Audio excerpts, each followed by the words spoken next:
खल परिहासी होई हित मोरा, काक कहाई कल कंठ कठोरा, हसहि बकदा दुर्चत कहीं, हसहि मलिन खल बिमल बत कहीं। किंतु दुष्टों के हंसने से मेरा हित ही होगा। मधुर कंठ वाली कोयल को कौवे तो कठोर ही कहा करते हैं, जैसे बगुले हंस को और मेढक पपीहे को हंसते हैं, वैसे ही मलिन मन वाले दुष्ट निर्मल वाणी को हंसते हैं।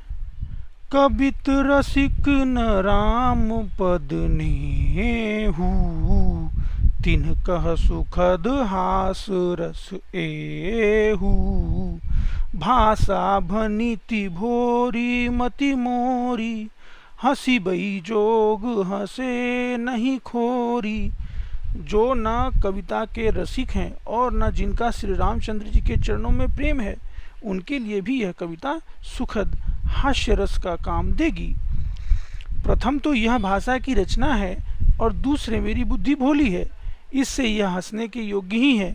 हंसने में इन्हें कोई दोष नहीं है। प्रभु पद प्रीति न सामुझनी की, तीन्ही कथा सुनहि लागी फीकी, हरिहर पद रति मति न कुतर की, तीन कहूँ मधुर कथा रघुबर की। जिन्हें न तो प्रभु के चरणों में प्रेम है और न अच्छी समझ ही है, उनको यह कथा सुनने में फीकी लगेगी। जिनकी श्रीहर भगवान विष्णु और श्रीहर भगवान शिव के चरणों में प्रीति है और जिनकी बुद्धि कुतर्क करने वाली नहीं है, जो श्री हरि हर में भेद की या ऊंची नीची कल्पना नहीं करते, उन्हें श्री रघुनाथ जी की यह कथा मीठी लगेगी।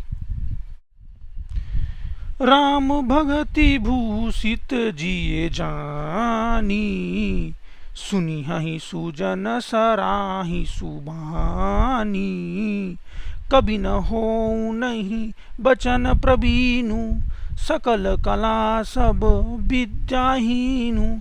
सज्जनगण इस कथा को अपने जीव में श्री राम जी की भक्ति से भूषित जानकर सुंदर वाणी से सराहना करते हुए सुनेंगे। मैं न तो कवि हूँ न वाक्य रचना में ही कुशल हूँ, मैं तो सब कलाओं तथा सब विद्याओं से रहित हूँ। आखर अर्थ अलंकृत नाना, छंद प्रबंध अनेक विधाना, भाव भेद रस भेद अपारा, कवित दोष गुण विविध प्रकारा, कभी विवेक एक नहीं मोरे, सत्य कहूँ लिखी कागद कोरे। नाना प्रकार के अक्षर, अर्थ और अलंकार और अनेक प्रकार की छंद रचना, भावों और रसों के अपार भेद और कविता के भांति भांति के गुण दोष होते हैं। इनमें से काव्य संबंधी एक ही बात का ज्ञान मुझे नहीं है, या मैं कोरे कागज पर लिखकर सत्य सत्य कहता हूँ। भनीति मोरी सब गुण रहित, विश्व विदित गुण एक, सो विचारी सुनी हहि सुमति, जीन के विमल विवेक। मेरी रचना सब गुणों से रहित है, इसमें बस जगत प्रिय प्रसिद्ध एक गुण है। उसे विचार कर अच्छी बुद्धि वाले पुरुष जिनके निर्मल ज्ञान है, इसको सुनेंगे। एहि मह रघुपति नाम उदारा, अति पावन पुराण श्रुति सारा, मंगल भवन अमंगल हारी, उमा सहित जेहि जपति पुरारी। इसमें श्री रघुनाथ जी का उदार नाम है, जो अत्यंत पवित्र है, वेद पुराणों का सार है, कल्याण का भवन है और अमंगलों को हरने वाला है, जिसे पार्वती जी सहित भगवान शिव जी सदा जप करते हैं।